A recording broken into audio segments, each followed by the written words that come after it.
come have a chat with me while I have my second round of coffee. So much is on my mind today, and a lot of it has to do with business, a lot of it has to do with the Rabbitry and the direction that I want to go with it. And I'm talking a little bit quieter because my son is napping, so fingers crossed I can keep doing this. um, but I've had to make a lot of changes that are difficult, and some of them, are just like, I don't want to, but like the videos have had to go more slide view and me in the corner because that has less, it makes the video size smaller. So it takes less time to upload if I'm not this big screen like I am right now.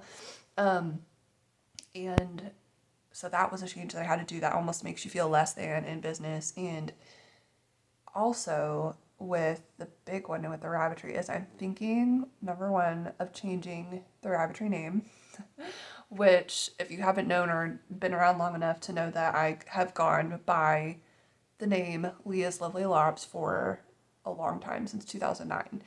And I've hated every minute of it. And a lot of it was just, I picked a name because that's what people did and still call their rabbitries or groups of rabbits that they raise a rabbitry, which is what it is. You kind of had something to go by before I got into a bigger business model and just go under my name. But I feel like, for one, that name brings, I don't want to say this in the wrong way, but a more of a pet market or the people who are indoor house pet rabbit type people. And I am totally fine with you choosing to do that. If you want to do that, that's your business. But I don't think that that is the best way to have a rabbit. And mostly because they chew things all the time.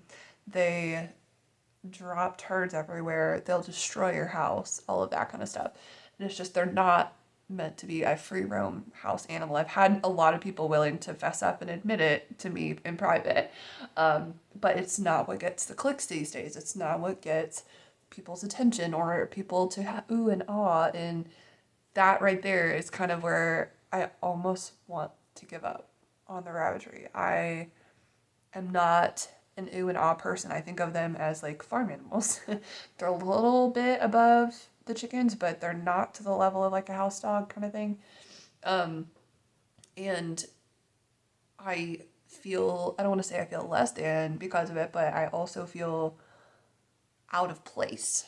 And I don't know the direction to go with that right now.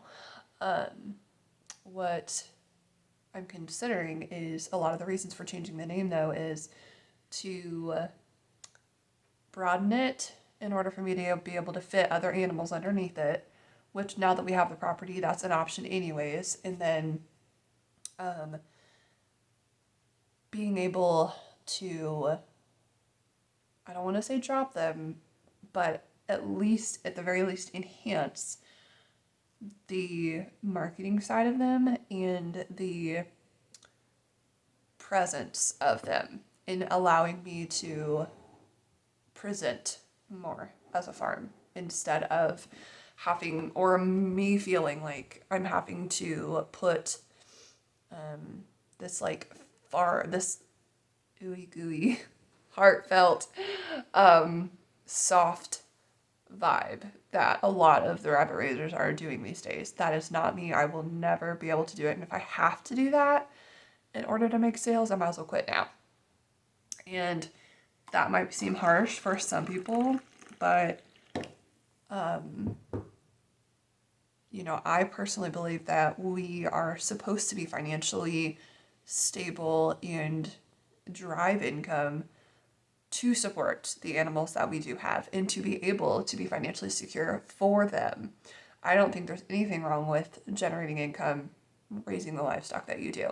And so this is all also in my head, and I fully recognize that. But I think it's a lot of stuff that's like unsaid out in the world that a lot of people do think. So I'm thinking of changing the name, and it probably will be changed in the next month or so, or even in a few weeks. But honestly, when you look at it though, what it changes is not much. At the most, it'll be the header that I put on the pedigree. I'll still use the breeder identifier that I have always used, which is just LL, and then the same for the name, LL's, comma, S. whatever the main name of the rabbit is. So, because my name, Leah Lynch, you know, it actually worked out very well. So I won't really have to change that much at all. But yeah, something's got to change. I don't know. I'm not fully sure the direction I'm going to go. I know in my heart I love raising the rabbits. So I'm going to have to bring up the level that we're doing and set it up and present it in a way that is high level farm brand. This is a buck that I purchased back in November of 2024, and he's grown out so nicely, but he has shoulders that is just not good. But this buck that I home raised, he is very massive and wide, and I really do like him. But he, again, the shoulders are popping out, but just not nearly as bad as the fawn. So it's going to be a tough one to decide who I use, at least in the first litters of this year. This doe is so horny and ready for babies. Intense. It's ridiculous, huh? Are you ready to be a mama this year? It's so hard to get her posed. I know, settle down. But I love her, like, firm, yeah, she's like, she's tense. She's ready for a baby, for a litter. But, her arch, when I can get her posed, is such, and especially when she's sitting normally on her own, she just is such a firm and flesh and nice arch with no shoulders or anything like that, that I think she's really going to be one of the foundation does this year, because she definitely has some crown issues. She's a little pinched there, but that's something that isn't going to really get you kicked off the table too badly, especially if I compare her with a nice wider buck. All right, I'm going to try and show you, but now she's sitting in her temporary housing for the winter. But look at that arch. Like, she's gorgeous to me. I mean, like, that is like, just, if I can get them all to look like that, I would be so happy. This girl is taking her winter coat seriously. Look at that. You would think she's a woolly, like a one that has a wool gene that popped out, but I promise she's not. If you look at her face, she's nice and sleek. There's no wool on her face. In her feet, there's nothing on top of them. She would have this long, like, fur on the top of her feet, and she doesn't. It's all around her body, so we know that it's just baby fur mixed with cold weather. Goodness gracious, girlfriend. She'll lose it when she gets her adult coat, though, thankfully. This video is sponsored by the Homestead Action Planner, the guide that will walk you through not only the mindset, but also the plans to take your dreams and turn them into action. We also look at your dreaming ideas, the things that might seem cool and you just want to toss around the possibility. But then we also ask some clear, clean, intentional questions. Also, we are building the overarching dream life that we want to have. This planner is really meant to just help you get to the end goal and build the lifestyle you want. Not what you see on social, not what you think might make you feel legit, but actually build the homestead lifestyle you want. You can get this free action planner in the description, and I'll see you in the video. Unfortunately, the weather does not look like they're going to let anyone get out of their studio apartments anytime soon. This is the coldest day this week so far, and it looks like next week we're doing it again, even though we're upping the temperatures in a couple of days into the 40s. Like, come on, Ohio, figure out what you're doing. So anyways, we're almost done here.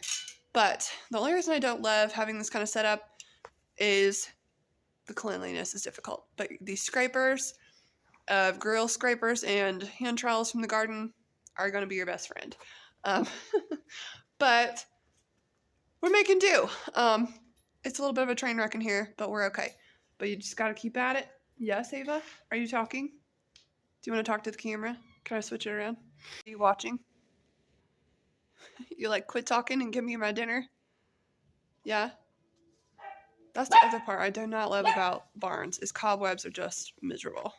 It's not bad. Not a bad system for temporary housing, but we've got cinder blocks, 2x4s on the front and back, and those are 10-foot long strips there. Well, no, 8 feet, because the whole stall is 10 foot, so Anyways, not bad. It's much better to be in here in a little bit close quarters than outside freezing your butt off. So anyways, we just have to now, once everything thaws out, we can get the wheelbarrow in here and shovel everything out. But right now we're frozen. So problem with that type of setup in there is because it is so close to the ground, they're a little more tempted to jump out, which normally outside they're about 3 feet off the ground. So it's not nearly as close. So you kind of have to open them up, give them all their feed, distract them while you can take the bowls outside and break the ice open and get all that out. And 9 times out of 10, they're all in there. But that one buck in there, the broken one, he's a little bit of a turd and he will try and get out. But he's also a young buck, right around in that age group where breeding's on his mind. So, and he's around a couple of girls. So, yeah, there's that. What do you think you're doing? You never like to listen to the rules, do you? You're just being a show-off. This buck, unfortunately, I was dumb and left his cage open while I was getting all the water. Now he's showing off to all the girls. We don't have loose barn rabbits. You need to get out here and get back into your house. He's totally... Yeah, I see you. You're ignoring me. You're trying not to get got. Alright, I'm getting my tub of Manna Pro feed supplement for a couple of the girls because they are, they ate fine, but like they still could have eaten a little bit better. So I'm going to take some of this out, put it in their feed, and give it to them and see if they eat a little bit more today. Just, I think a lot of it is the cold has them off a little bit. But adding this to it will give them a little bit of a boost. This is what it looks like on the outside, at least for right now. I haven't checked the label to see if it's changed. It's a little bit of an older bag. But this is basically a sweet feed topper that keeps animals eating.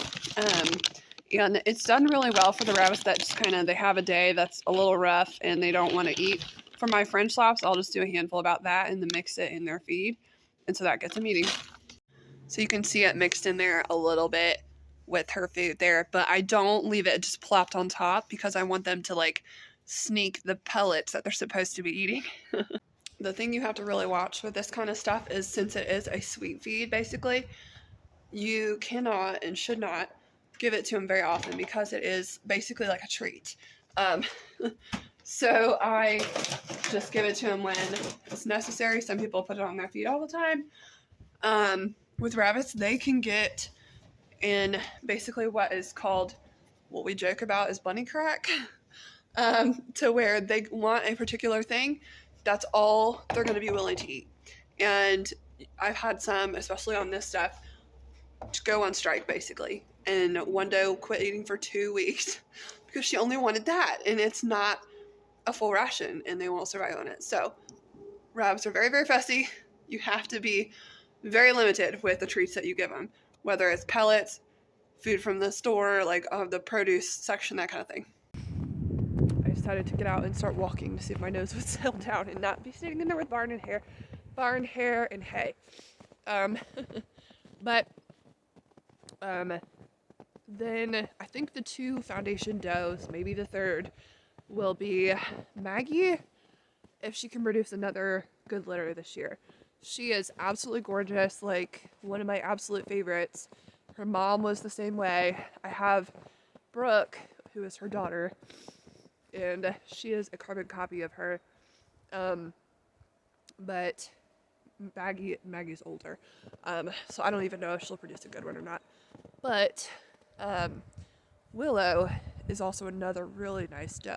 But she's young enough that even if her litters don't come out the way I would hope this year, I could potentially find another really nice buck, hopefully, and try her again. So that's the plan for now. Each doe will have a litter this year, but whether I keep ones from them or not will be another thing entirely. So I think we will just do what we can and watch them and then like potentially keep some for several months to see how they grow out, even up to 6 months possibly, to see if the shoulder thing becomes an issue. Because that's one of my really big pet peeves that is really hard to cut out of the breed once it's there.